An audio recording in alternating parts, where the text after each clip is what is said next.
investigaciones o los hallazgos que se hacen, da una esperanza, ¿no? Para... ¿Se ve, no? Sí, ya vemos. Sí, doctor. Era como la panacea, digamos, en su época, para pensar en la vida, ¿no? Con la alimentación parental. Pero ha sido un avance más de la investigación y se quedó en eso, ¿no es cierto? Que sí es importante porque salva vidas, ¿no es cierto? Entonces, pero nada, hasta ahora es suplido como es la alimentación natural, ¿no? La alimentación normal. La anterior vez hemos visto la alimentación enteral. Aún así, la alimentación enteral se quita parte, ¿no es cierto?, de lo que es el proceso mismo de la alimentación. Entonces, es por eso que lo mejor es prevenir las patologías, ¿no es cierto? Y la ciencia debe avanzar en ese sentido. Para el cáncer, para todas estas patologías, saber ver desde las células germinales mismas, tratar de ver hasta dónde se puede esto mejorar, y si en lo posible se detecta antes ya, ¿no es cierto? Podemos nosotros trabajar y no sin mucha genética y nada de esto, se puede tal vez lograr que el ser humano no pueda tener estas horribles enfermedades, ¿no? Actualmente también otra vez somos víctimas de nuestro mismo, como podemos decir, de nuestra misma ignorancia de lo que es lo que es el organismo humano, ¿no es cierto? Y no podemos contener una pandemia que nos está haciendo estragos, ¿no? Y sin previsión, sin nada de un proceso anticipado que nos permita tener cierto tipo de cosas, ¿no? Las vacunas debían distribuirse, a mi parecer, debían distribuirse a todos y barrio por barrio debían estarse vacunando y debíamos tener todo el lote de vacunas. Pero sin embargo, ustedes ya saben cómo está dirigido. Para otras cosas sí pueden conseguir dinero, para otras cosas sí pueden beneficiar, pero para el pueblo generalmente está siempre sumido, ¿no? Está siempre dependiente de las decisiones. Bueno, este es un preámbulo para que nosotros entendamos y, como les digo siempre, tratemos de hacer lo mejor que podamos en nuestra profesión y podamos utilizar los medios que tenemos, conocerlos bien, pero también pensando en que las cosas cuanto más naturales sean más siempre mejores, ¿no? Bueno, vamos a definir como un procedimiento mediante el cual se administra una solución intravenosa que contiene agua, ¿no es cierto?, que es el líquido principal que está formando nuestro organismo, aminoácidos, que son la forma más clínica, más sencilla que vamos a pasar por vía endovenosa, en este caso el agua, como les decía, el H2O, los aminoácidos con sus radicales, su grupamino, ¿no es cierto? ¿No es cierto? Las calorías que vamos a dar como hidrato de carbono, la forma más sencilla como es la glucosa, y los lípidos en su forma más sencilla como son los ácidos grasos, ¿no? Además de administrar vitaminas y minerales por un catéter central o periférico. Esta última, por lo regular, está un poco más diluida para reducir la osmolaridad, ¿no? Lo que sí, pero debemos ponderar de que a pesar de las expectativas que ha generado la alimentación parenteral, sí hay pacientes que se benefician y se salvan vidas, ¿no? Porque actúa a nivel de la interacción celular también y en su presentación química más sencilla, que está ayudando al funcionamiento de las células. Entonces, recordar siempre de ciertas personas que han ayudado en la alimentación parenteral, como es el profesor Dudrik y el Roats, que han hecho la primera vez alimentación parenteral en perros, ¿no es cierto? Y le han pasado hidratos de carbono y proteínas, le han pasado a los perritos, ¿no? Y estos han podido mantenerse con vida. Posteriormente ha habido un programa de Rico que ha empezado a hacer la ciclización de la alimentación parenteral y que, bueno, podemos añadir otros más que por mantener la vida del ser humano se han utilizado hasta trasplantes, ¿no? Especialmente están los americanos quienes han continuado con tratando de dar mayores días de existencia a los seres humanos, ¿no? Entonces la prevalencia sigue siendo, incrementa de acuerdo a la patología. Tenemos muchas malformaciones congénitas, tenemos problemas de desoralidad, ¿no es cierto? Y también tenemos procesos inflamatorios que muchos de ellos se benefician a nivel intestinal, ¿no?, de la alimentación parenteral. Ustedes ven aquí en pacientes internados en edad pediátrica, ¿no es cierto?, ha ido en incremento la alimentación parenteral, a pesar de las limitaciones, porque es una técnica artificial, pero sí, como les decía, salva vidas y en áreas como en neonatología, en pediátricas, y el manejo también a nivel ambulatorio que se puede hacer dependiendo de la patología que tenga el paciente, mantiene vidas y ayuda, ¿no es cierto?, en el tratamiento general. Entonces, ¿cuáles son las indicaciones de la alimentación parenteral? Son para mantener el reposo digestivo, tipo de enfermedad cuando hay enfermedades inflamatorias intensas, como la enfermedad de Crohn, la colitis ulcerosa, las colitis indiferenciadas. Entonces, gracias a esto podemos administrar una buena cantidad de nutrientes y mantener con vida al paciente. En la enterocolitis necrotizante, de la misma manera, mantiene el reposo del intestino y el ser humano se va alimentando por vía venosa, ¿no?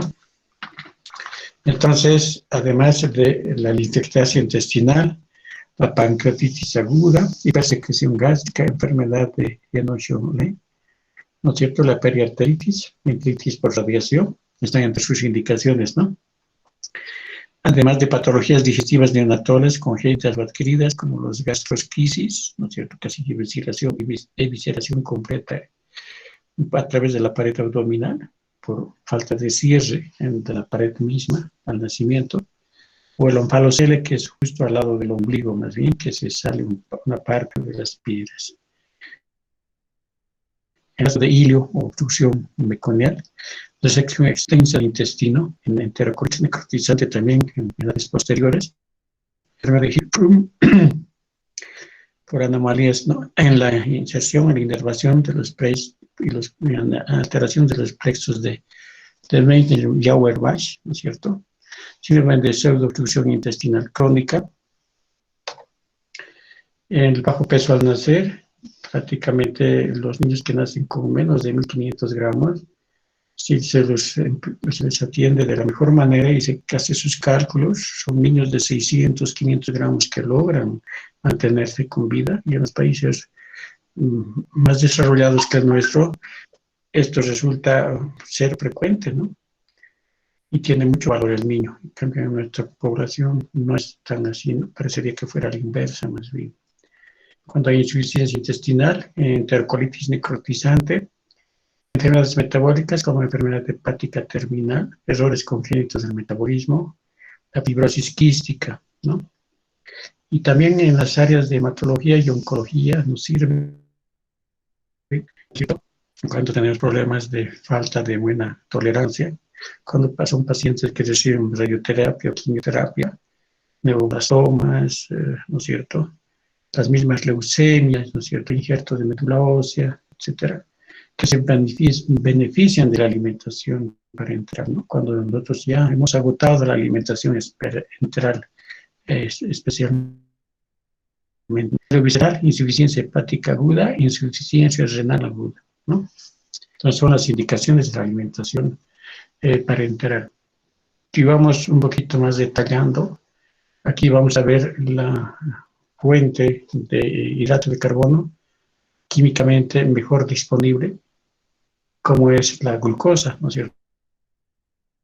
Y se caracteriza por ser fuente de energía rápida, de rápida utilización, Teoría que puede producir hiperosmolaridad plasmática y una retención hidroelectrolítica como oliguria, ¿no? O también puede haber una estimulación insulínica inapropiada, ¿no? Aportes excesivos pueden agravar la acidosis metabólica por la cantidad de carbones que tiene, ¿no? Pero sin embargo es la forma más rápida y la mejor forma en la que utiliza el organismo, ¿no? Y especialmente la glucosa es la que todo el rato, a cada instante, está utilizando nuestro cerebro, ¿no? Entonces, hay que tener cuidado con la glucosa, con la oxidación que llega a tener. Tiene que darse a una cantidad en niños, ¿no? En adultos se puede dar hasta 5, más o menos 5 miligramos por kilogramo por minuto, más o menos, ¿no? Como promedio. Pero de nosotros, del niño, que especialmente es lo que más es el tema que tengo que desarrollarles, ¿no es cierto? Se puede dar hasta 14 miligramos por minuto, ¿no? Porque si ustedes ven, 14, ese nivel más o menos está. Si estoy dando un poquito más, esta glucosa ya se convierte en grasa, ¿no es cierto? Y estamos produciendo esteatosis. Entonces, de ahí la importancia de que ustedes empiecen a conocer lo que es la alimentación parenteral, ¿no? En el seguro, en todos lados hay, están viendo, o antes por lo menos de que se dé las clases de alimentación, veían como algo raro, como algo que difícilmente en Bolivia puede haber cosas así, ¿no? Pero sin embargo esto ya hace mucho tiempo que se utiliza en todo el mundo, ¿no? Entonces, y cuando es menos glucosa, ustedes ven que se metaboliza mejor, ¿no es cierto? Y no tenemos problemas de concentrar el tejido graso especialmente. Sigamos con esto. Si alguien tiene preguntas, me dice nomás de la glucosa.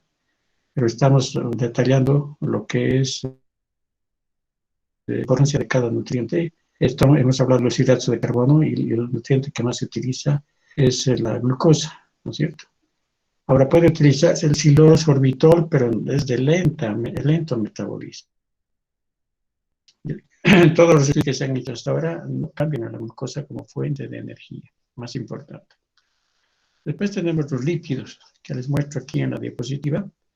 Vamos a decir que los lípidos que actualmente tenemos en el comercio, ¿no es cierto? Estos en realidad debían estarse haciendo, ¿no? En un lugar de laboratorio y poder empaquetar y podernos utilizar después. Pero lamentablemente no es así, ¿no es cierto? Así que compramos, ¿no es cierto? Compramos la alimentación para imperar, pero todo el tiempo nos hacemos dominar, pues, ¿no? Y les gusta tal vez dibujárnoslas para que nosotros no entendamos de que hay muchas cosas en Bolivia que se pueden hacer, ¿no?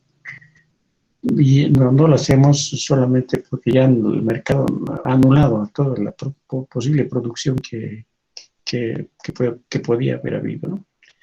Entonces, les cuento siempre esto porque uno se siente mal cuando dice no producimos siquiera agua con azúcar, ni siquiera agua con un poquito de grasa, ¿no es cierto? Entonces, molesta un poco esto, ¿no? Pero bueno, ojalá ustedes, siempre yo trato de jalarles a este nivel. Alguien de ustedes en un momento, quién sabe, puede también hacer las cosas, ¿no? Para bien, para todos los bolivianos, ¿no? Entonces ahí tenemos una fase acuosa, que vamos a decir que está formada por el glicerol, una fase emulsificante que está formada por fosfátidos, una fase lipídica que está formada por triglicéridos. ¿Ya? Esta es su composición de la grasa artificial, ¿no es cierto? Entonces, es una fuente energética que se produce por oxidación de estos ácidos, se produce energía también. Además que tiene la ventaja o la importancia de que se incorpora a todas nuestras membranas celulares, ¿no es cierto? Y eso tiene que grabarse en nuestra mente. Cuando estamos dando algo, estamos comiendo, tenemos que pensar en nuestras células, ¿no? Si estamos comiendo mucha grasa, chicharrones, choricitos, todas esas cosas que nos dicen, todas nuestras células van a estar pesadas. Así nomás hay que pensar, ¿ya? Estos hallazgos que se ha hecho a nivel del celular, ¿no es cierto? En la biología molecular, etcétera, etcétera, nos son útiles para que nosotros entendamos mejor cómo es el metabolismo, ¿no? y el almacenamiento es el tejido adiposo, ¿no? Ahora, el problema es que aquí había cierta carencia de ácidos grasos, porque de aceite de soya nada más estábamos dando, ¿no? Y cuando hay este problema de carencia de ácidos grasos esenciales, hay alteraciones de sequedad de la piel, ¿no es cierto? Porque son poliinsaturados, ¿no? Entonces ya les digo, las células van a estar pesadas, como les decía, puede caerse el cabello, las células no se multiplican bien, puede retardo en el crecimiento, puede haber sensibilidad a las infecciones y finalmente puede almacenarse y quedarse como estatosis hepática, ¿no? Y eso es lo que todo el tiempo tenemos cuando hay obesidad, ¿no es cierto? Ya eso es prácticamente parte de esta generación de humanos que tenemos, que todos están con su hígado grasito caminando, ¿no? Entonces, donde hay el omega 3 es el pescadito, donde hay los monoinsaturados, tenemos el aceite de oliva, ¿no es cierto?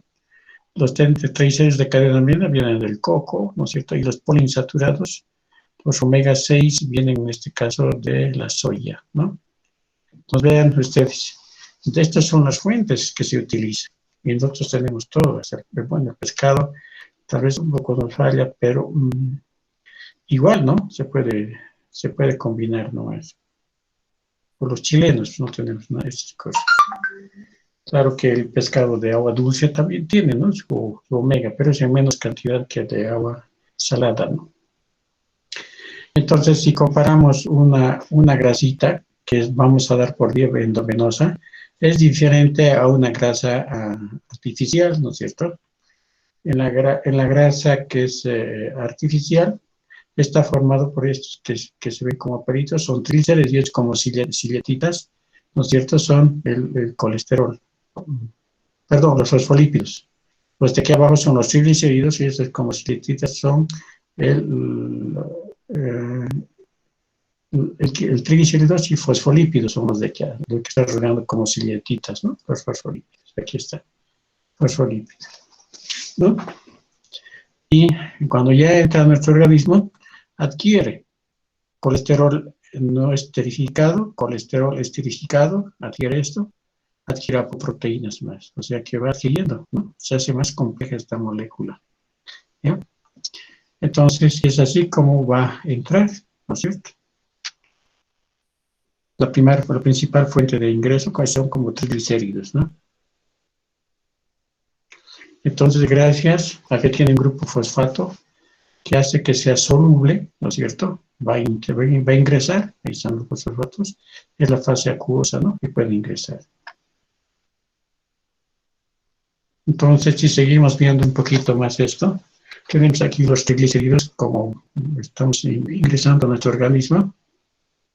Y estos adquieren apoproteína C, apoproteína C2, apoproteína C3, intercalándose con estas moléculas, ¿no es cierto? Es decir, de la apoproteína E, C2 y C3 se intercalan gracias a la interacción con lipoproteínas, ¿no es cierto? Se van a intercalar las ApoPro2, ApoPro3 con las lipoproteínas de alta y baja densidad, ¿ya? Lo que nos interesa es que estas lipoproteínas, ¿no es cierto?, se van a degradar por la lipoproteína lipasa en ácidos grasos, ¿no es cierto?, libres. Y el exceso puede ir al hígado, ¿no es cierto?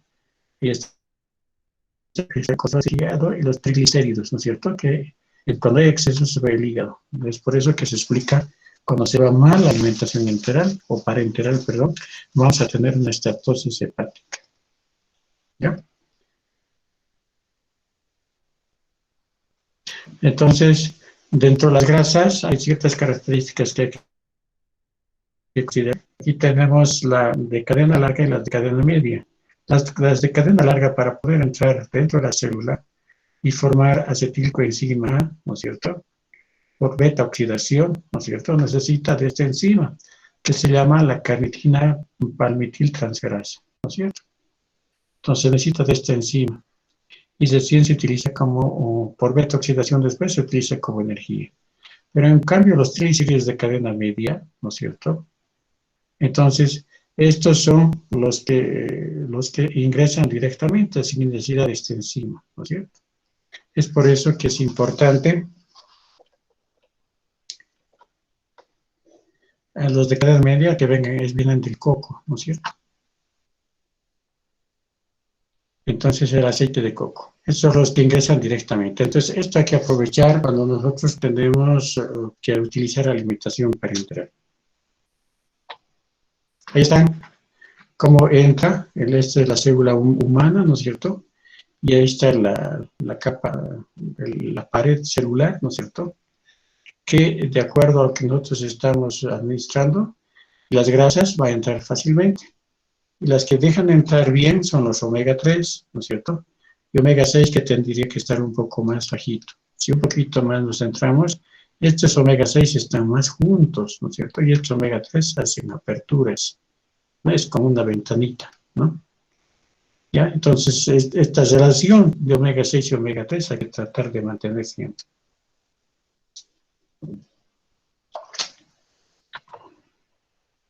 Entonces, tenemos ahí ya preparando la alimentación integral. No sé si tienen preguntas hasta aquí. No siempre es entendible al principio, porque ustedes no han debido llevar ni en bioquímica ni nada, han debido llevar esto, o tal vez han llevado, no sé, ¿no es cierto? Pero si hay preguntas, sería bueno que las hagan, ¿no? ¿No hay preguntas? Porque ya voy a entrar a la preparación. Hemos hecho los 3 principios básicos, pero si hablo de la vitamina A, los receptores X de la vitamina A, la vitamina D, ¿no es cierto? La acción que tienen, que se tanto en el riñón como en el hígado y demás cosas, nunca voy a terminar la alimentación parenteral. Entonces, yo estoy asumiendo de que ustedes, todos los nutrientes, saben su metabolismo, ¿no? Porque de todo esto sale la alimentación parenteral. Porque si ustedes no retrotraen lo que han llevado, entonces en vano se lleva. Y es donde los gringos nos hacen bola, tenemos problemas, ¿no? Cuando vamos a querer trabajar allá, nos hacen, toda la bioquímica nos hacen prácticamente estudiar de memoria, ¿no? Pero bueno, si no hay preguntas, seguimos. Entonces, los hidratos de carbono llegan a convertirse entre el 50 y 55% de las calorías, es como damos en una todo el tiempo doy 60 y 50 calorías más o menos todo el tiempo. Incluso doy para pacientes oncológicos, pacientes con quemados, con quemadura y demás. Siempre se trata de mantener esta cantidad de calorías que vengan de los hidratos de carbono, ¿ya? Entonces, ese 55% vamos a tratar de darles en miligramos, ¿no? Que es de 6 a 7 miligramos por kilogramo por minuto. Esto es el requerimiento basal. Hemos dicho en anteriores diapositivas que podríamos llegar hasta 14 miligramos por kilogramo de peso, ¿no es cierto? Ya aquí, cuando hay 14, se aumenta la síntesis de tejido graso, ¿no es cierto? Y cuando llegamos a cerca de 18, 19, 20 miligramos por kilogramo por minuto, ¿no es cierto? Si estamos llegando a ese nivel, ¿no? Entonces tenemos infiltración grasa ya. ¿Ya? O sea, esto puede darse por kilogramo de peso a nivel general, y si nosotros queremos dosificar mucho más, ser más precisos, damos a 20 miligramos por kilogramo por minuto. O sea, lo que equivale a 0.2, como les decía, hasta 5 gramos por kilogramo de peso, el aporte de hidratos de carbono, en la primera hora, más o menos, ¿no es cierto? Y después aumentamos a 0.8 a 1 gramo por kilogramo hora, más o menos, y que se puede llegar hasta 20 gramos por kilogramo por día, ¿ya? Pero lo que yo quisiera que empezáramos más o menos con 5 a 7 por kilogramo para empezar. Eso vamos a hacer un ejercicio ahora. Y después pasamos hasta 15, 14 gramos por kilogramo de peso. No más, porque después producimos estatosis hepática, aunque aquí está hasta 20, ¿no? Pero mejor es quedarse un poquito antes. Entonces hay que monitorizar todo lo que se da. Tenemos que estar seguros de que no estamos produciendo hiperglicemia y están nuestros valores menos de 120 miligramos por decilitro. Esto quiere decir que se está metabolizando bien en nuestro organismo. Mantenemos de 120 a 180 miligramos por decilitro. podemos hasta ahí un poquito aumentar, ¿no es cierto? Pero cuando es más de 180 miligramos por decilitro, ya hay que pensar en que esto no está metabolizando bien o más bien nos hemos excedido, ¿no?, en el aporte y es mejor disminuir. Entonces 0.0102 kilogramo hora puede ser esta una forma de aumentar y como les decía, no sobrepasar nunca 20 miligramos por kilogramo peso por minuto, ¿ya? Bueno, un poquito más le añaden hasta 28, ¿no? Pero ya les dije, lo que yo les voy a preguntar es máximo 14 miligramos por kilogramo por minuto, ¿ya? Eso es lo que, a pesar de que nos dicen las importadoras o algunas escuelas, ¿no?, que puede aumentarse más. Pero nosotros por el momento, porque no se utiliza todavía bien la alimentación parenteral en nuestro medio, no podemos, yo no puedo darles, ya tengo más mayor cantidad. Esto va a ser, va dependiendo de cada paciente, ¿no? Ahí está la emulsión lipídica. Este es el intralipid que todavía nosotros utilizamos, ¿no es cierto? O lipofundin también que viene, ¿no es cierto? Para niños se utiliza el 20% porque de esta manera se metaboliza mejor a nivel del mismo, de las mismas células pulmonares, ¿no es cierto? Entonces, cuando hay exceso, porque tiene exceso de triglicéridos hasta el 10%, hay riesgo de que no haya una buen metabolismo y más bien no haya una buena perfusión a nivel pulmonar, ¿no es cierto? Entonces hay que cuidar esto.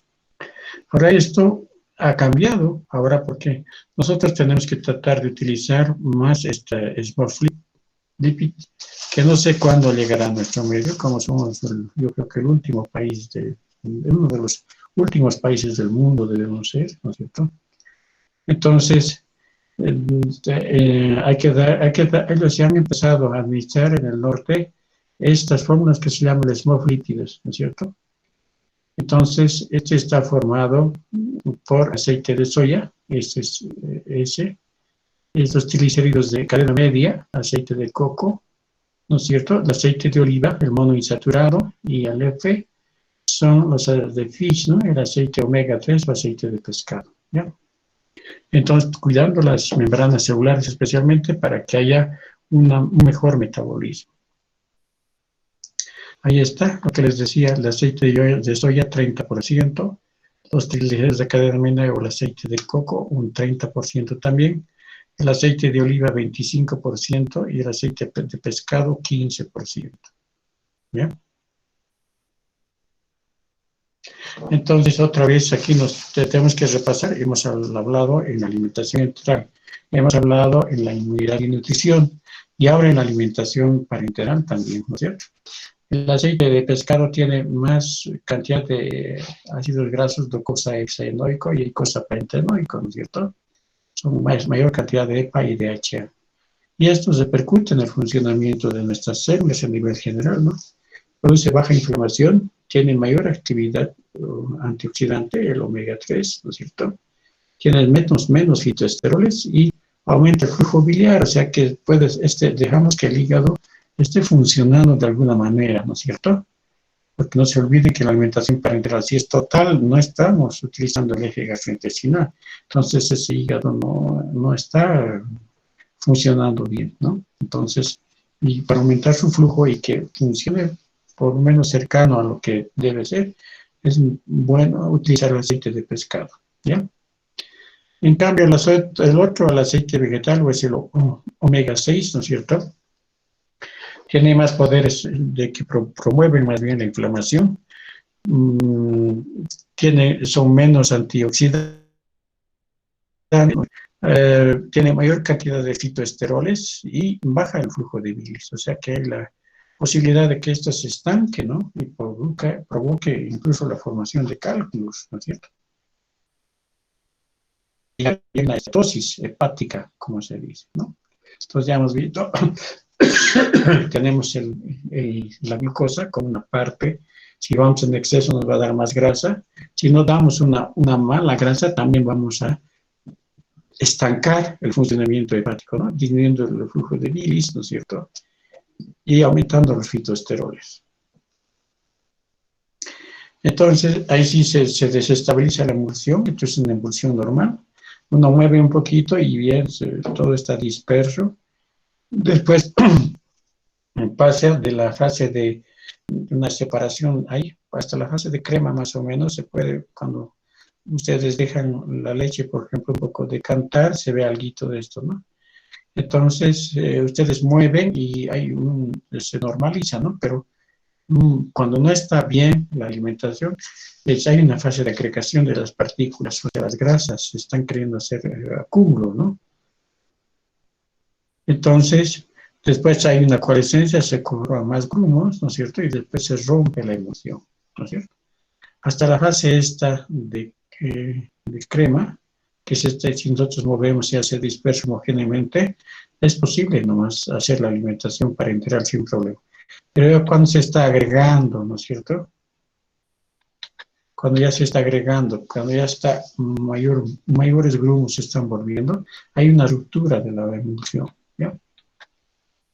Entonces, tenemos ahí que este aporte lipídico va a influir, ¿no es cierto? En el funcionamiento, antes se llamaba retículo endotelio, pero en el funcionamiento de todos los endoteles y todas las células en general, ¿no es cierto?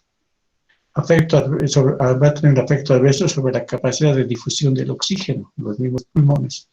Y va a haber competencia entre ácidos grasos y bilirrubina por los sitios de unión de albúmina, ¿no? Esto es lo que les decía.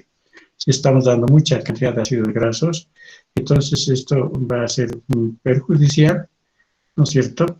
Y va a haber problemas de ictericia y otras patologías más que se pueden dar, porque además no tienen impiden, ¿no?, la buena interrelación con las mismas proteínas, ¿no? Va a haber una competencia por los sitios de unión con la albúmina, ¿no? Esta es la causa. Va a haber además trombocitopenia, síndrome de activación de macrófagos para el intercambio gaseoso va a ser lento.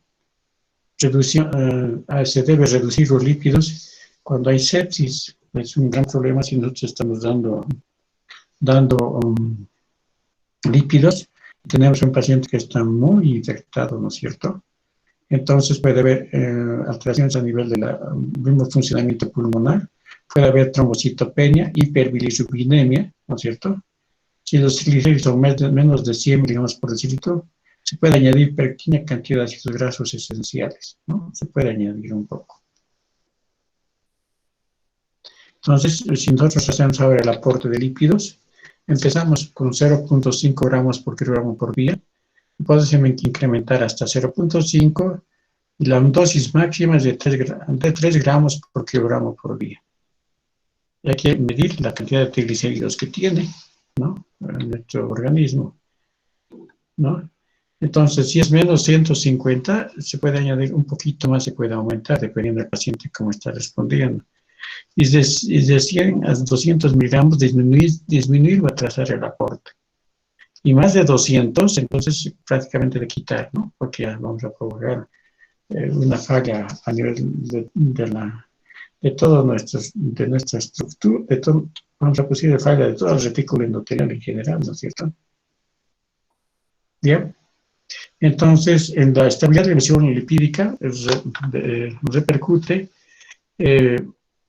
con el sodio y el potasio generalmente no hay problema, ¿no? El problema es con el calcio y el magnesio, que son los que más frecuente pueden neutralizar la carga negativa de los glóbulos grasos. Por eso es que hay que considerar bien esto cuando estamos administrando. Y el aluminio que lleva muchas componentes, muchas veces la alimentación parenteral, también tiene un poder neutralizante muy fuerte y genera alto riesgo de inestabilidad en la emulsión.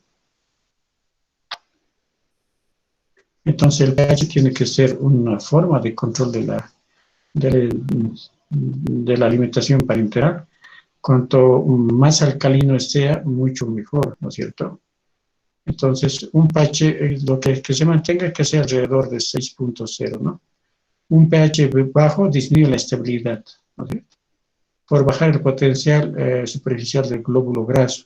Un pH alto no se considera crucial para la estabilidad. Esto es lo que se quiere decir, ¿no? pero el pH es muy importante, ¿no? Entonces, altas concentraciones de glucosa son peligrosas para la estabilidad de la emulsión, por cuanto por su cantidad de carbones pueden producir acidez, ¿no? Pueden pues, neutralizar el potencial superficial del ácido graso. Entonces, esto es lo que son las grasas. No sé si tienen preguntas en cuanto a las grasitas. Cuanto más alcalino mejor. Hemos dicho que el calcio y magnesio compite, ¿no es cierto? Y hemos dicho también que las altas concentraciones de glucosa son perjudiciales, ¿no? Para la estabilidad del glóbulo, en realidad de la alimentación del glóbulo graso, ¿no? Que estamos queriendo mantenerlo en buena calidad. Ahora pasamos a la de las proteínas. No sé si tienen preguntas en grasas. No preguntan nada ustedes jóvenes. ¿Por qué no preguntan nada? A ver, una pregunta pues de las grasitas, del hidrato de carbono. A ustedes, quién sabe, van a ir a estudiar a Estados Unidos, chicos. Y les van a preguntar esto, ¿no? Entonces, si ustedes son pasivos, les va a ser difícil. No importa. Pónganme a cansar en apuros, ¿no es cierto?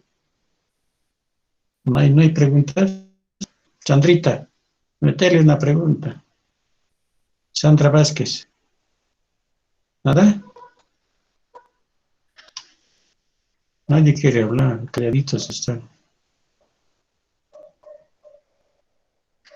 No, doctor, ninguna pregunta. Bien. Bueno, seguiremos.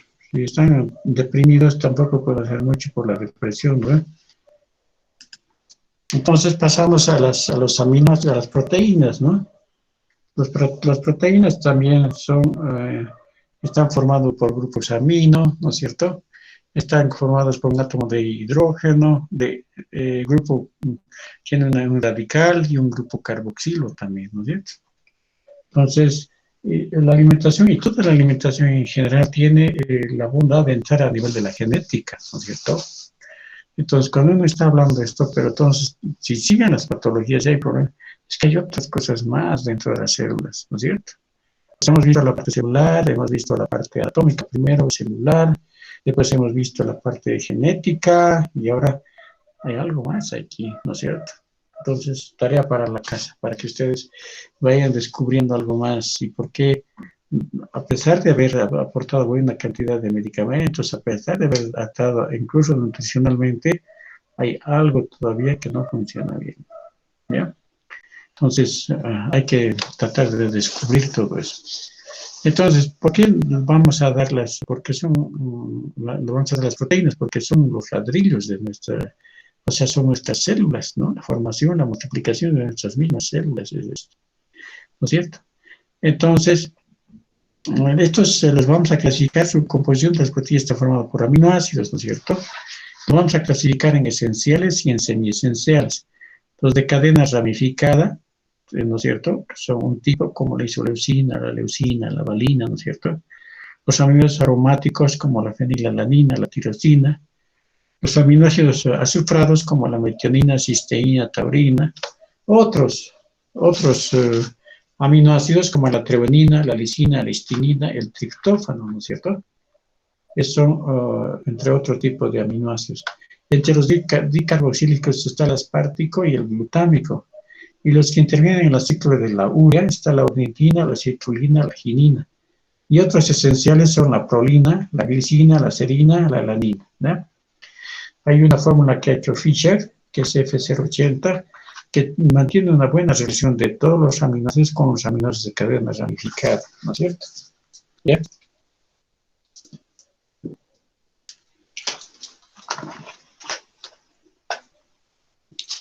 Entonces ahí tienen ustedes, aquí está el aminoplasma, ¿no es cierto? Entre los aminoácidos que todos manejamos. Entonces, tenemos su aporte nitrogenado que va a recibir. La cisteína, especialmente en niños, es poquito, pero hay que tener en consideración cuando nosotros estemos queriendo adicionar, si el pH es menos de 7,28, puede producir una acidosis metabólica, y ese es el riesgo, ¿no es cierto? Y nosotros tenemos la tendencia de que sea más alcalina nuestra alimentación parenteral, ¿ya?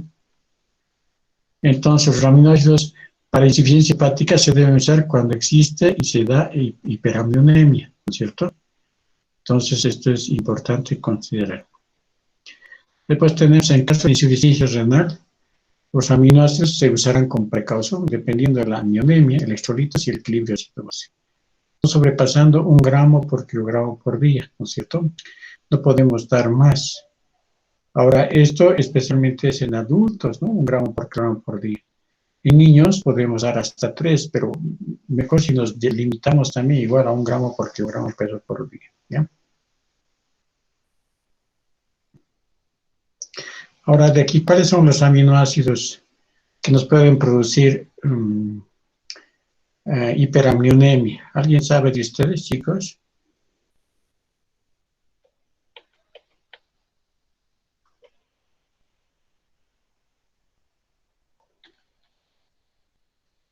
Nada, muy calladitos son jóvenes.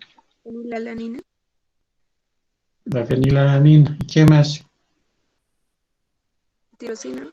La tirosina también, se acabo de decir, ¿no es cierto? Entonces, esto para que vean que algunos son tóxicos, ¿no es cierto? No todos los aminos se puede dar así a libre mano, ¿no? A libre demanda. Aquí estábamos, ¿no? Entonces, el aporte, hemos dicho 55% de hidratos de carbono, 30-35% de lípidos y 10% de nitrógeno, ¿no es cierto? Entonces, aquí este 10% tiene como misión, va a mejorar el balance nitrogenado, ¿no?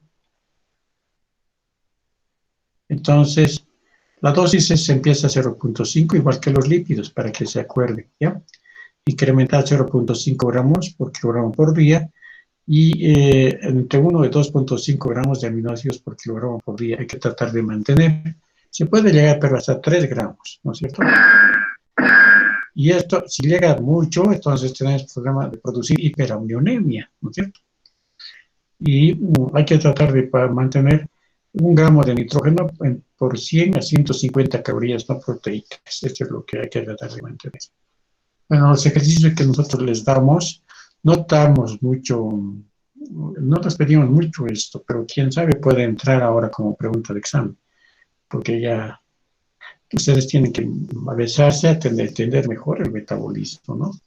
Ya hemos dicho que tenemos muchos desafíos y ustedes como profesionales especialmente tienen muchos más porque tienen que tratar de que todo lo que han llevado es una cascarita nomás, todo lo que han llevado en la universidad.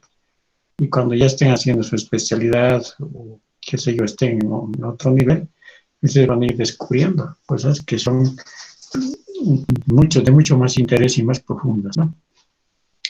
En caso de estrés severo, entonces 1 gramo de nitrógeno por 80 calorías no proteicas, ¿ya? Cuando hay un estrés muy severo. Entonces, lo que tenemos que dosificar, ver también el grado de amionemia, lo que les decía, ¿no? Cuando está entre el amonio, entre 218 a 72 micromoles, también esto ya se aplica en niños, en adultos le cuesta ir. Sí, puede aumentarse un poquito nomás las proteínas. Si está bien desde 150 micromoles, comenzar a incrementar la cantidad de proteínas un poco más. Cuando estamos entre 100 y 200 micromoles por litro, ya hay que pensar de que estamos dando mucha cantidad y vamos a producir mucha hiperamionemia, ¿no? Eso es tóxico. Y cuando es más de 200 micromoles por litro, descontinuar el aporte de proteínas, ¿ya? O sea, se empieza de a 0,5, igual que las grasitas, y se da máximo a 3 gramos por kilogramo por día. Esta es la preparación, es una campanita de flujo laminar.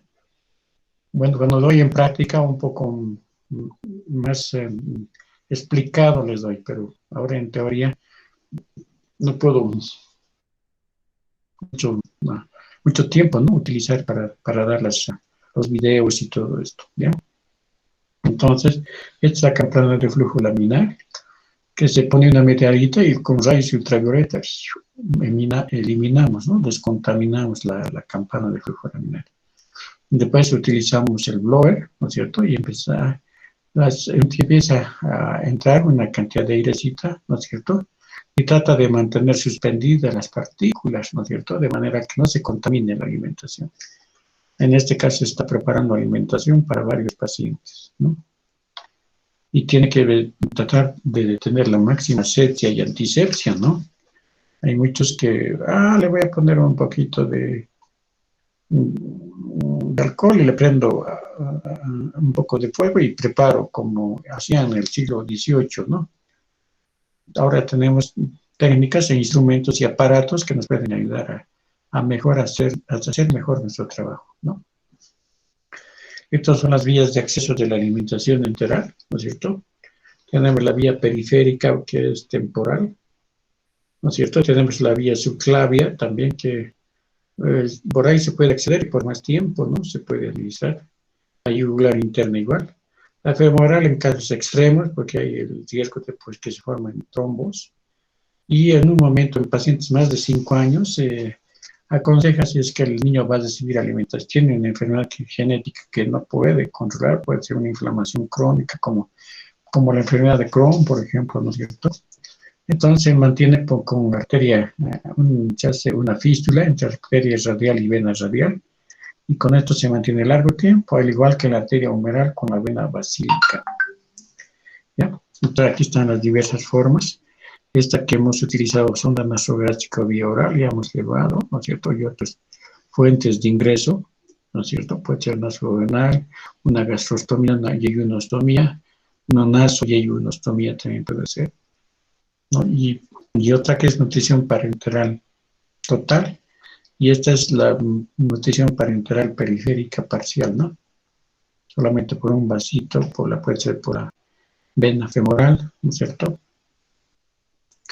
Entonces podemos dar, y en este caso, la alimentación parenteral total, entramos por la subclavia, colocamos el catéter a nivel de la desembocadura de la vena cava superior, con cuidado, viendo siempre que no provocamos alteraciones a nivel del electrocardiograma, ¿no es cierto? Con mucho cuidado hay que hacer el abordaje, ¿no? Y el acceso a nivel intravenoso. Se han utilizado porque, si ustedes se dan cuenta, es una fuente rica para poderse contaminar la alimentación parenteral, ¿no? Tiene grasitas, tiene proteínas, tiene todo, ¿no? Entonces, se han utilizado filtros, no con mucho éxito, pero a veces es mejor, dicen, a nada, ¿no es cierto? Se han utilizado estos filtros. En caso de la alimentación ternaria, vamos a llamar ternaria cuando esté mezclado los hidratos de carbono, las proteínas como aminoácidos y los lípidos, los 3 en 1. La binaria solamente cuando está los hidratos de carbono, las proteínas y todo lo que son minerales, es la forma cristalina, si podemos decir, de la alimentación parenteral, ¿ya? Y la ternaria es cuando además se añade las grasas, ¿ya? Y son vías de tipos de catéter, vías de abordaje, tipo de bolsita, ¿no? Esta bolsita que tiene para preparar la alimentación parenteral es de etilenvinilacetato, de EVA, ¿no es cierto? Que no permite que se adhieran en la pared de los diferentes nutrientes, ¿no? Si nosotros utilizamos el tubo o el frasco del suero para hacer la alimentación parenteral, esto se va a pegar, ¿no? A las paredes mismas del frasco. Entonces ahí está la contaminación, lo más estricto hay que hacer, ¿no es cierto? Y justamente en el lugar donde hay abocaduras, donde se tiene que más se tiene que manipular, es el lugar donde más cuidado tenemos que tener, ¿no? Ahí está cómo se contamina la bolsa de alimentación enteral. Ahí están las enterobacterias en la bolsa, las pseudomonas sp, los bacilos también. Y a nivel del trayecto tenemos a nivel extravenoso, tenemos los estafilococos, coagulasa negativa, estafilococo dorado, levaduras, pseudomonas, enterobacterias, ¿no? Todo esto. Ya, pero cuando estamos dentro de la vena, ¿no es cierto?, en el cuerpo mismo del niño, se añade las enterobacterias, generalmente el estreptococo del grupo D, ¿ya? O sea que no es una alimentación parenteral, pues, que es fácil y le vamos a enchufar nomás y que Muchos se han preparado en el extranjero, creo que en la Argentina hacen ese tipo de cosas, le ponen dentro de en una mesa, ¿no es cierto? Le pasa con un poquito de alcohol y así le preparan, ¿no? Entonces, un favor grande para que los bichos puedan crecer, ¿no es cierto? Pues tienen que tener mucho cuidado para esto. Esta otra vez la bocadura y este es un catéter especial que se utiliza y que tiene sus dos, aquí, este área de aquí es difícil, o sea, más bien no se debe tocar. Y después de un tiempo que pasa subcutáneamente el catéter, recién se puede hacer la manipulación. Este manejo del abordaje y la curación, todo eso se hace con protocolos, ¿no? Entonces, ahí está, este es lo que les hablaba, ¿no es cierto? El catéter de Broviac, ¿no es cierto? Que todavía se utiliza, ¿no es cierto? Miren, aquí ya sale, y aquí tiene ya como un manchoncito, ¿no es cierto? Un puente de Dacron, ¿no es cierto? Y después pasa todavía por vía subcutánea y ya está, y después recién se puede manipular. ¿Ya? Este tipo de cuidados para no contaminar la alimentación, porque ustedes han visto que es rica en nutrientes, ¿no es cierto? Entonces hay que hacerla. Hay que tener mucho cuidado en la manipulación.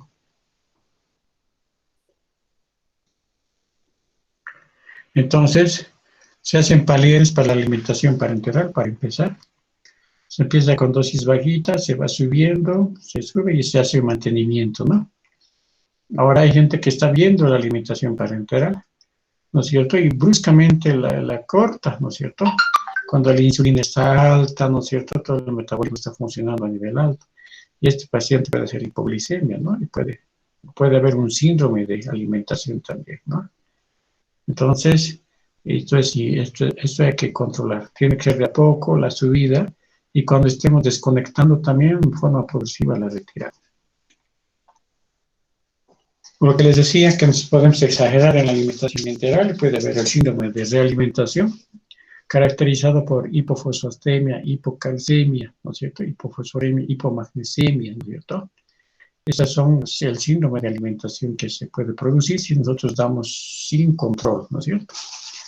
Hay alteraciones electrolíticas, vitamínicas y del metabolismo intermedio también, con subsecuentes complicaciones que se presentan al alimentar, ya sea por vía oral, enteral o parenteral. También de individuos severamente desnutridos, especialmente los que tienen mucha desnutrición, pueden tener este problema, ¿ya? Entonces controlamos cada 3 horas la temperatura, frecuencia respiratoria, frecuencia cardíaca, presión arterial, débito de la bomba, su verificación de la línea cada 8 horas, volumen, densidad, pH, glucosa, proteinuria, pérdidas digestivas cada 12 horas, el peso por lo menos cada semana y la antropometría general una vez a la semana. Pero hagan la antropometría, muchas veces lo dejan así. En la parte bioquímica, todos los días hasta el día 10 y luego 2 veces por semana. Ionograma, hay que hacer, ¿no?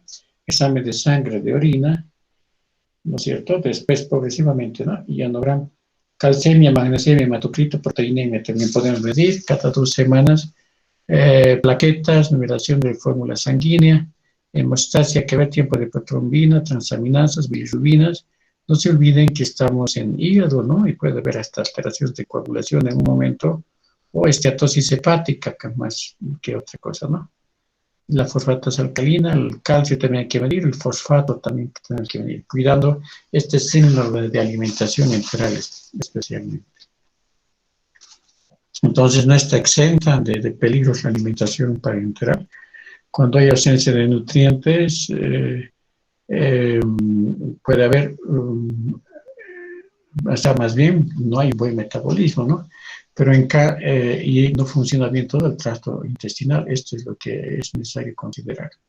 Cuando tenemos una alimentación parenteral, tenemos un exceso de calorías, ¿no es cierto? Ni impedimento de la secreción, porque no está funcionando bien el hígado, ¿no es cierto? Y si hay aportes inadecuados también, podemos producir esteatosis hepática, ¿no es cierto? Estamos dando mayor cantidad de grasa en este caso, ¿no? Entonces, porque no se está metabolizando bien y además hay un exceso de calorías que se está dando. Puede ser como fuente, ya sean las mismas grasas o los hidratos de carbono. En este caso tenemos inmadurez del sistema bilioexcretor, también que puede influir, y un patrón de aminoácidos, porque hay que hacer aminoacidemia, ¿no? Que eso que no hace, este es un sueño para nosotros, pero supuestamente tenemos que, si es que se está complicando, tenemos que asumir de que hay alteraciones en su metabolismo, de los nutrientes que estemos dando, ¿no? Entonces puede haber un sobrecrecimiento bacteriano, una translocación, ¿no es cierto? Bacteriana incluso, que ayuda.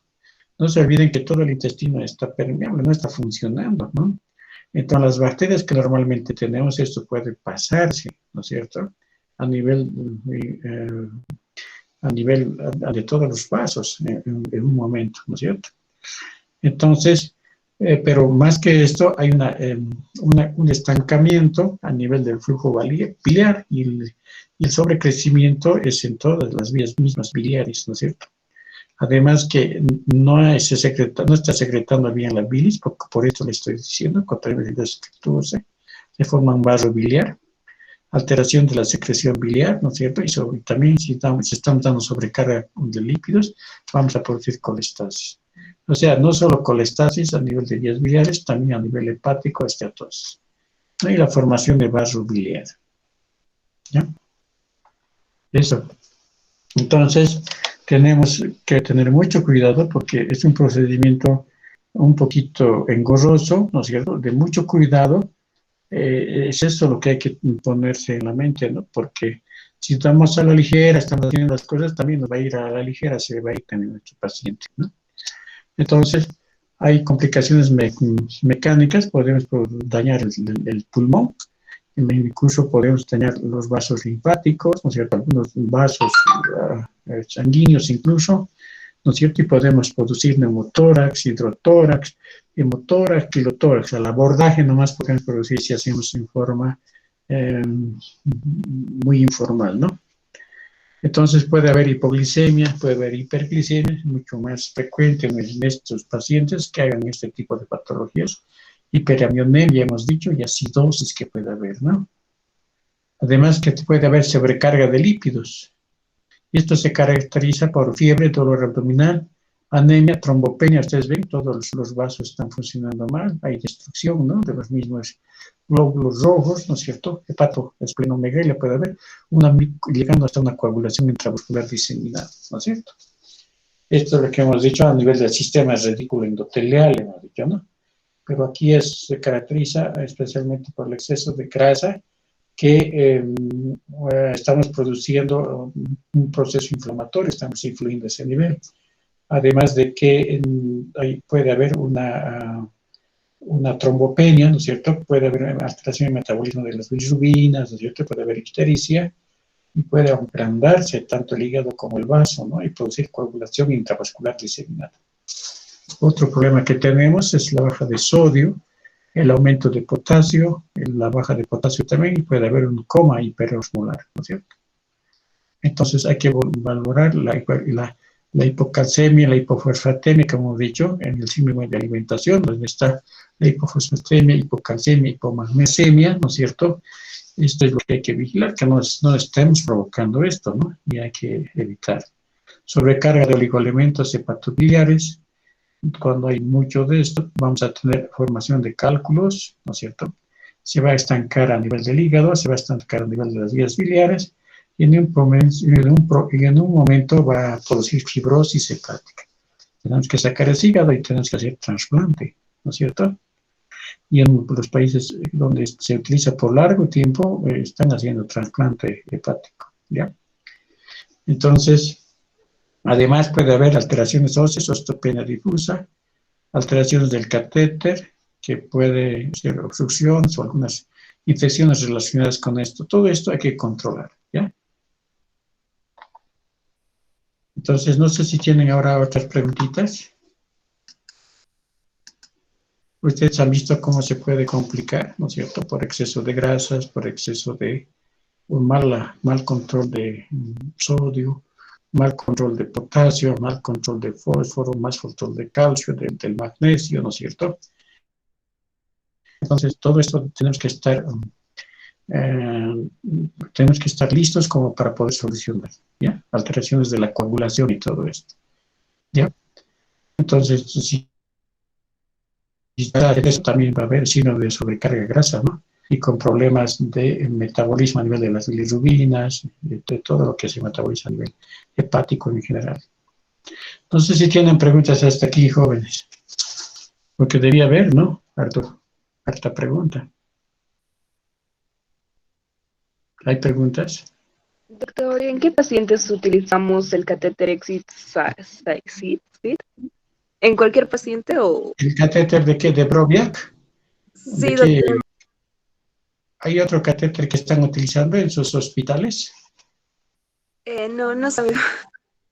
No, son catéteres que se utilizan. Generalmente estos catéteres también debían ser de etilenglicolaceto, ¿no? Que se utilice, ¿ya? Pero bueno, de silicona también pueden utilizarse. Pero como les digo, estos catéteres que tienen, deben tener un túnel, ¿no? Hay que pasar un túnel subcutáneo, ¿no es cierto? Y fijarlos con un manchón para que evitar que haya sobreinfección, ¿no? Ese es el principio. Y después de un trayecto subcutáneo recién puede ser manipulado. Eso es lo ideal. No sé cómo están haciendo en nuestro medio. Generalmente en pediatría nada de esto se hace, porque no tenemos los suficientes medios. Pero sin embargo, Dios es grande, ¿no? Nos hace colocar cualquier catetercito nomás y le empezamos con alimentación y mejoran los pacientes, pero hay alta mortalidad que tenemos. En la anterior semana habían 2 o 3 pacientes con alimentación parenteral y los 3 han muerto, ¿no? Entonces, pues, no he manejado yo, por si acaso, pero bueno. No es que uno u otro no haya manejado, es que no, las condiciones de trabajo son malas, ¿no? Entonces nuestros hospitales están pobres, etcétera, etcétera. ¿Ya? Esto puedo controlarles a nivel de los catéteres, esto puedo contarles, ¿no? Pero debe haber otras generaciones, posiblemente alguien, algún hospital, algún médico nuevo que el legado ya está utilizando, ¿no? ¿Otra pregunta hasta acá?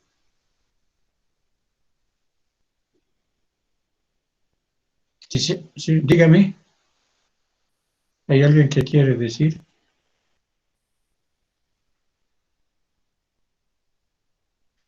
Entonces sigamos. Entonces, de acuerdo a eso, nosotros vamos a hacer nuestra alimentación para entrar a la hora, ¿no es cierto? El volumen que se da son 100 cc por kilogramo. Vamos a poner a un niñito modelo, pues, ¿no? Que sea una alimentación donde podamos entender, ¿no? Entonces, por 10 kilos son 1000 cc que le vamos a dar.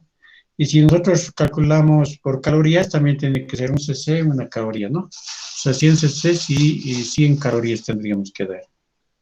Entonces hacemos un cuadrito, todos estos cuadritos que ustedes ven han sido hechos por los docentes, ¿no es cierto? Para entender mejor y para que ustedes no piensen que esto es del planeta Marte, ¿no? Es algo que se hace en todos los hospitales en forma rutinaria y muchos sin darle importancia, como la alimentación misma, ¿no? Todo esto, cuando ya se hace, se vuelve una rutina y la gente no llega a detenerse hasta qué punto estas cosas están ayudando, qué complicaciones, etcétera, ¿no? Entonces vamos a utilizar el elemento, vamos a utilizar glucosa al 50%, aminoácidos al 10%, lípidos al 10% vamos a utilizar.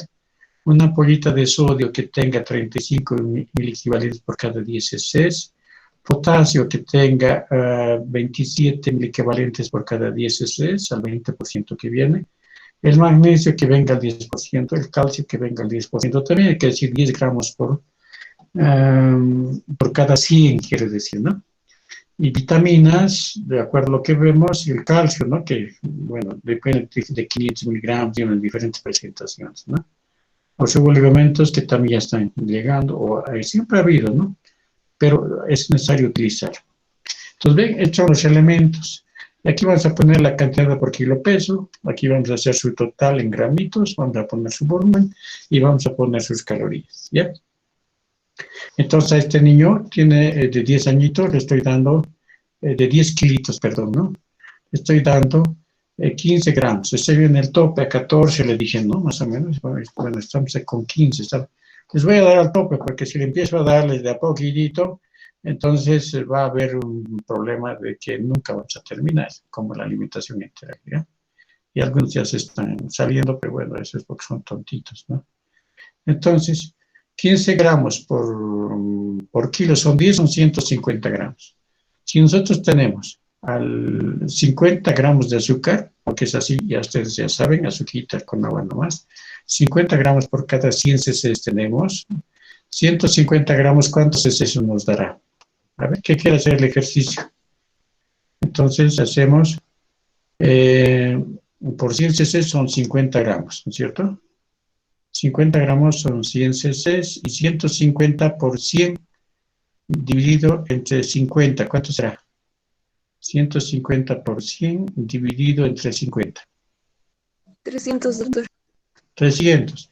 Entonces son 300 cc que les estamos dando, ¿ya? No es nada difícil, ¿no? Entonces esto multiplicamos, ¿no? Multiplicamos 1 gramo de glucosa nos da 4 calorías. 150 por 4, ¿cuánto será?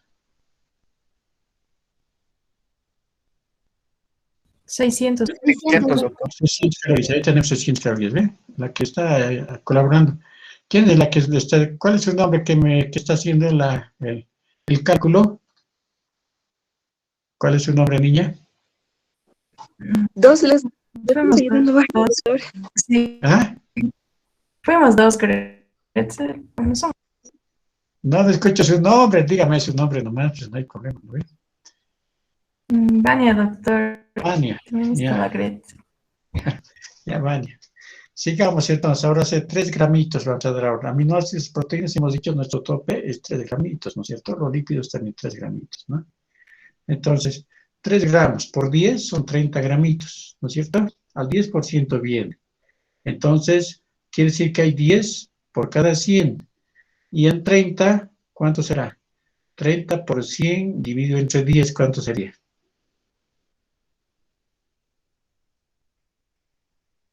300, doctor. 300 cc, ¿ven? 300 cc. Estamos dando 30 gramitos, ¿no es cierto? 300 cc, es facilito, ¿no? Cada 100 son 10, ¿no es cierto? 200 son 20, ¿no es cierto? Y 300 son 30 gramitos, ¿no? Así nada más.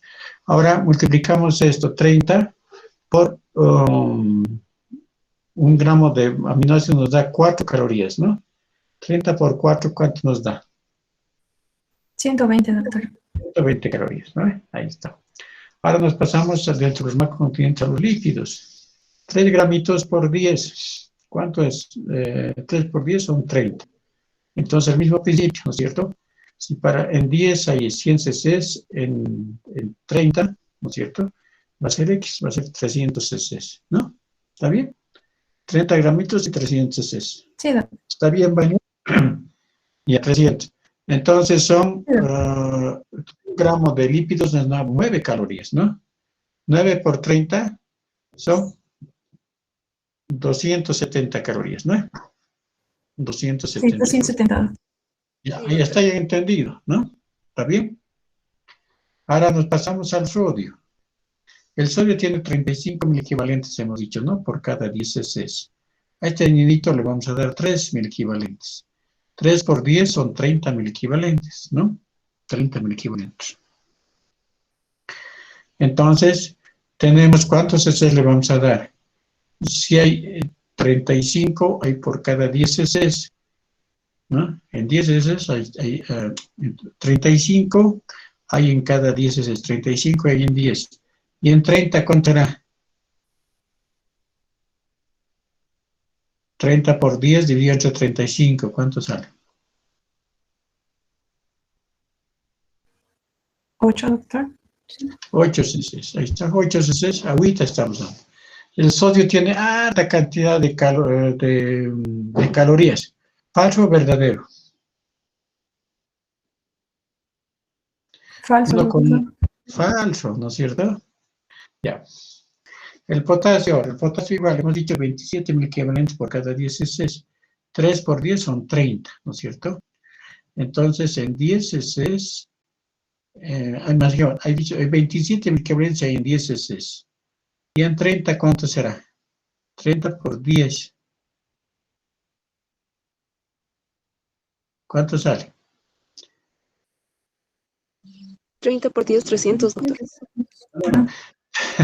Estamos sacando, pues, hay 27 mil equivalentes en 10 cc, 27 en 10 cc, ¿no es cierto? Y 30 por 10 dividido entre 27, ¿cuánto sale?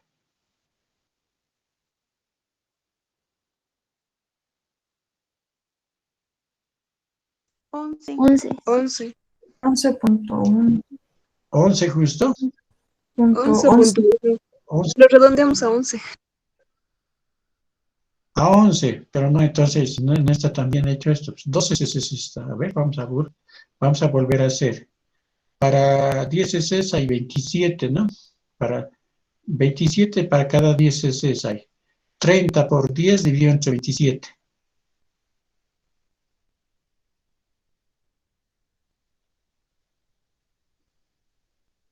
¿Cuánto sale? 11, doctor. 11.11. 11.11 sale, doctor. Sí. 11,11, doctor. 11,11, ya lo hemos redondeado aquí, 12 cc hemos visto, ¿ya? Eso hemos debido hacer, 12 cc, ¿ya? Ahora el magnesio. El magnesio y el calcio vienen al 10%. O quiere decir, por cada 100 cc hay 10 gramos. Eso quiere decir, por cada 100 hay 10 gramitos, ¿no? Al 10%, ¿ya? Entonces, por cada cc, ¿cuántos miligramos habrá? Si en 100 hay 10 gramos, ¿no es cierto? En 100 hay 10 gramitos, hemos dicho, ¿no? En 10 cc hay 1 gramo. En 1 cc, ¿cuántos miligramos habrá? ¿Quién puede responder?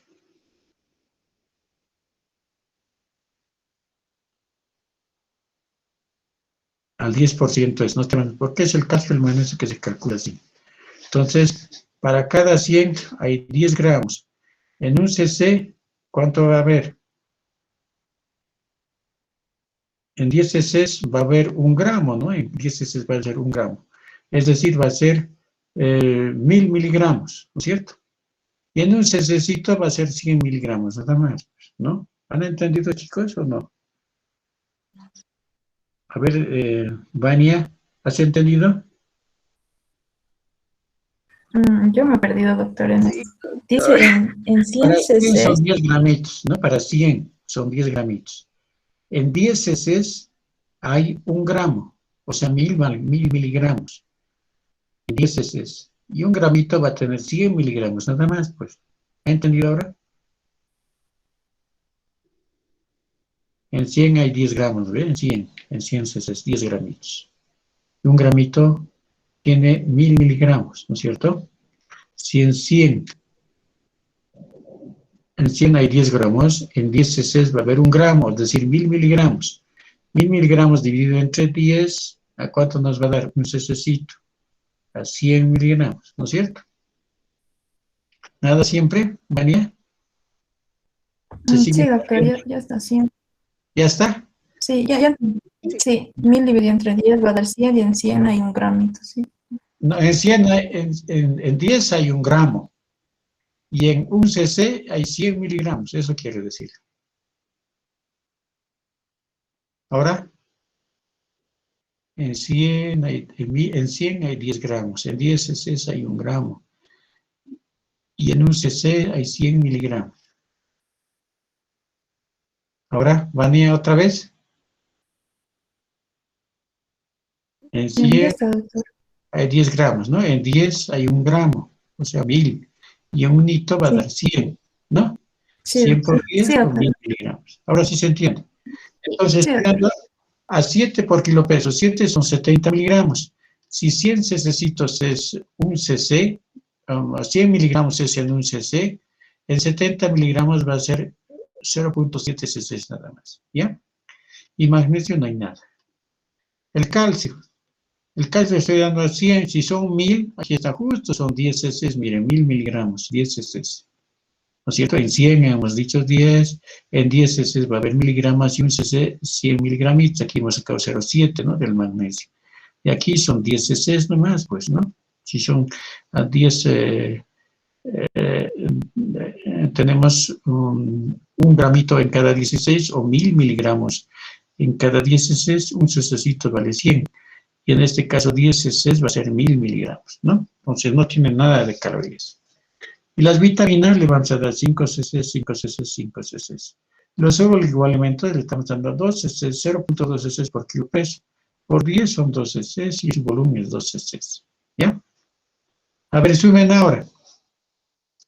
¿Cuánto nos sale 600 más 120 más 270? ¿Cuánto sale?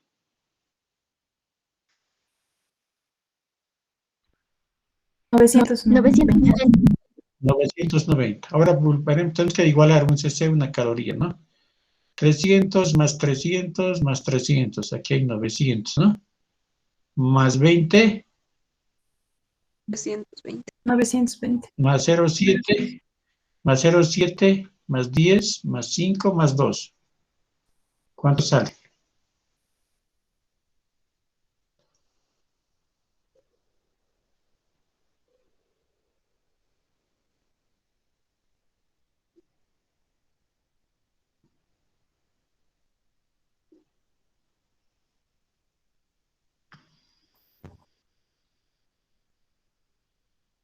$937.7. 937.7, ¿no es cierto? Pero aquí ahora estamos en problemas, 937.7 y aquí sale 990. Entonces, ¿qué hacemos? Aquí solamente tenemos 937.7. ¿Qué hacemos?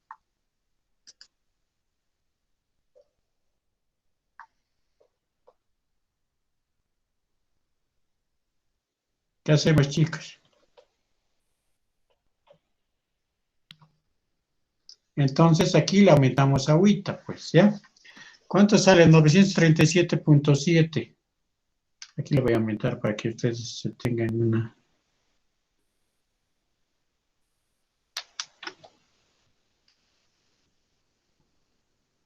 Para que tengan una idea.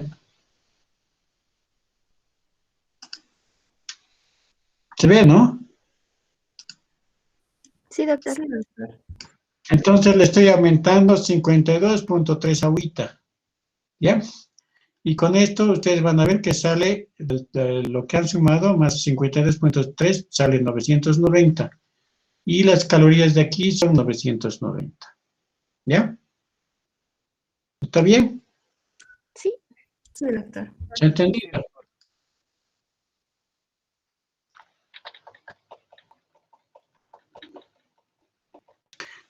Cuando se entiende, bueno, no hay problema. Cuando no se entiende, sí hay problema, ¿no? Entonces está hecha la alimentación parenteral, ¿no es cierto? Lo hemos hecho, un poquito nos ha costado, pero hemos podido hacer, ¿no es cierto? Entonces esta es nuestra alimentación. Ya está hecha esto. Lo que sí hay que controlar es la osmolaridad. ¿Se ve, no? La diapositiva. Sí, doctor, perfecto. Ya. Sí. Entonces, 1 gramo de glucosa nos da 6 milimoles. Eso acuérdense por memoria, ¿ya? Por corazón. 1 gramo de lípidos son 3 milimoles. Y 1 gramo de aminoácidos tiene 7 milimoles, ¿ya? Entonces multiplicamos, estamos dando glucosa 150, ¿no es cierto? Por 6 nos da 900 milimoles. ¿Ya? Porque 1 gramito tiene 6 y estamos dando 150 gramos de glucosa, le estamos dando. Por 6 son 900. Los lípidos, le estamos dando lípidos. 1 gramo de lípidos nos da 3 milimoles, ¿no es cierto? Entonces nos estamos dando 3 gramos de lípidos, ¿no es cierto? O sea, 30 por 3, no, más bien 30 gramos, ¿no? Le estamos dando 30 gramos de lípidos. Por 3 son 90. Y 30 de aminoácidos le estamos dando, si se acuerdan, si se fijan bien, son 30. 7 milimoles tiene 1 gramo de aminoácidos, es el que tiene mayor osmolaridad. O sea, son 210. Si nosotros sumamos 90, 900 más 90, 990 más 210, son 1200 milimoles que se está dando, ¿no? Entonces, eso sí se puede dar, esta alimentación, por vía parenteral, pero por vena subclavia, a la desembocadura de la vena cava superior, a ese nivel. Por eso, si damos nosotros eso por vía venosa periférica, la vena se va a reventar, porque tiene alta osmolaridad, ¿ya? Eso hay que cuidar, chicos. ¿Ya? No sé si, ojalá hayan entendido. Me hacen asustar ustedes, chicos. Glucosa del 50%, entonces estamos dando 300 cc. Aminoácidos al 10%, 300 cc. Grasas, 10%. Sodio, 8 cc. Potasio, 12 cc. Magnesio, 0.7. Calcio, 10 cc. Vitamina, 5 cc. Oligoelementos, 2 cc. Y agua destilada, 52.3 cc. ¿Listo? Hecha la alimentación parenteral. No sé si hay preguntas hasta aquí, jóvenes. Abel Bryan, ¿has entendido? Nelly Solís Rivera, ¿has entendido? Ya se ha ido la Nelly Solís Rivera. Ya que son capos, ¿no? Doctor, yo tengo una pregunta. Dale, ¿Cómo está? dígame. De acuerdo a lo que nos explicó, ¿verdad? De la osmolaridad, Sí, en los aminoácidos lo máximo que se le da es hasta 3 gramos, pero esto es dependiendo de los grupos etarios, ¿verdad? Porque tengo entendido en niños, estamos hablando de niños, Katy. claro, De niños. pero es de prematuros y 2.5 a 2 ya van reduciendo de acuerdo, digamos, en la edad preescolar y en los adolescentes. No, generalmente se da esto hasta la adolescencia, casi adolescencia. Pero después sí se da a 1 gramito por kilo peso más o menos, se da de proteínas, ¿no es cierto? Y 5 gramos por kilo peso se da en adultos. Y se empieza con 0.5 más o menos en ambos, casi. Así es que no es mucho, no es muy... Si usted es 1 gramo, ¿da? Lo que necesitas tú, Katia, para poder existir es 1 gramo por kilo peso de proteínas, eso hay que darle. ¿No es cierto? Y líquidos también unos 30 cc por kilo peso, eso hay que darle, ¿no es cierto? O sea, no hay que rebuscarle unos requerimientos completamente diferentes, ¿no? Y los hidratos de carbono, la glucosa, 5 gramos por kilo peso. Un poquito más se puede aumentar, y de a poquito podemos empezarle a dar. Esas cosas lo que hay que hacer, porque si no se provocamos el síndrome de alimentación, ¿no es cierto? Y por eso esto hay que evitar y hay que hacerlo en forma progresiva. Yo les he hecho en forma directa, porque es la única forma en la que se puede ver la alimentación parenteral, hasta donde yo entiendo. Porque si les voy dando el primer día o el primer palier nada más, el de, qué sé yo, 0.5 gramos kilo peso nada más de proteínas, ¿no es cierto? Y de aminoácidos, y de hidratos de carbono de 5 gramitos nomás por kilo peso. No voy a terminar explicándoles porque tengo que ir ajustando la distribución calórica, la adecuación calórica, todo eso. O sea, la base de la nutrición es hacer adecuación calórica, ¿no es cierto? Como no es lo mismo dar a un quemado, por ejemplo, que necesita más proteínas, ¿no es cierto?, que dar a un gordito, ¿no es cierto?, o un paciente con problemas renal que necesita baja cantidad de proteínas, ¿no es cierto?, hidratos de carbono más o menos regular cantidad, ¿no es cierto?, y sus grasitas, ¿no? ¿Ya? En un paciente que tiene un problema de cáncer, por ejemplo, no puedo darle grasas saturadas, ¿no es cierto?, porque es peor, ¿no es cierto? Entonces le daré más elementos nutritivos para mejorar la masa muscular, ¿no es cierto? Porque con su quimioterapia, con todo eso, hace estragos todo el metabolismo y pierde tejido muscular especialmente, ¿no es cierto? Y proteínitas hay que mejorarle nomás. Pero dependiendo de las proteínas pueden ser de pescadito especialmente, o de quinoa, estos semicereales que están dando buenos resultados. No hay que ver, hay que bandear eso dependiendo de cómo estamos enfocando el manejo de nuestra nutrición. Pero en pacientes muy delicados, enterocolitis necrotizante y demás, de a poquito hay que empezar a dar y él nos va a guiar hasta más o menos dónde podemos ajustarles, ¿no? En niños pequeñitos, por ejemplo, no podemos darle mucha proteína porque si no vamos a producir insuficiencia renal. Si no controlamos bien su creatinina, sus pruebas de función renal en general, tampoco podemos hacer así a la tuntum, ¿no? Es a la adivinanza, ¿no? Siempre monitorizando, controlando. Esa es la nutrición clínica verdadera, ¿no? No es dar nomás un alimento milagroso. Ver hasta dónde responde y de a poco empezar a aumentar, ¿no? No sé si tienen otra pregunta. No sé si he respondido, Katia. Sí, doctor, gracias. ¿De qué, Katia? No sé. ¿Hay otras más? ¿Algunas otras preguntas por ahí? Bueno, después en práctica yo creo que van a hacer, se repite y bueno, pero pónganle que ese empeño nomás a nutrición porque les va a ayudar en su progresión en general. Como les decía, ¿no es cierto? Todo paciente termina curándose con la nutrición, ¿no? Entonces, estas cosas siempre, no está de más, ¿no? Recomendarles. pero ustedes mismos traten de tener la vivencia, porque en nuestros hospitales no hay esa vivencia nutricional. Lamentablemente, todo es aparatos, diagnósticos, técnicas sofisticadas, y la nutrición está ahí colgando, ¿no? Y quien, como les decía, quién sabe es la que más va a ayudar en un momento. ¿Ya? Bueno, creo que hay uno de prevención de la obesidad más que unos días, pero ya se acabó las clases para usted, ¿no? No va a haber durante 20 días actividad académica, ¿no? Si está así. Todavía no está aclarado eso, doctor. Ya han mandado por No se sabe WhatsApp, todavía, ya doctor. han enviado, ¿no? Pero de todas maneras, a su dirigente nos le dicen, pues, o él ya nos comentará que no está yendo, porque han declarado desde el lunes 27 hasta Corpus Christi, creo que es 2 semanas en total. Bueno, nos quedaremos ahí jóvenes porque nos hemos pasado de hora, creo, de 3, casi le hemos puesto 1 hora y media, ¿no? Si hay alguna cosa todavía puedo responder, y si no, en las prácticas, pues charlamos, ¿ya? Bueno, un gusto, jóvenes, hasta luego, chao Katia, chao a todos. Gracias. Hasta luego. Hasta luego.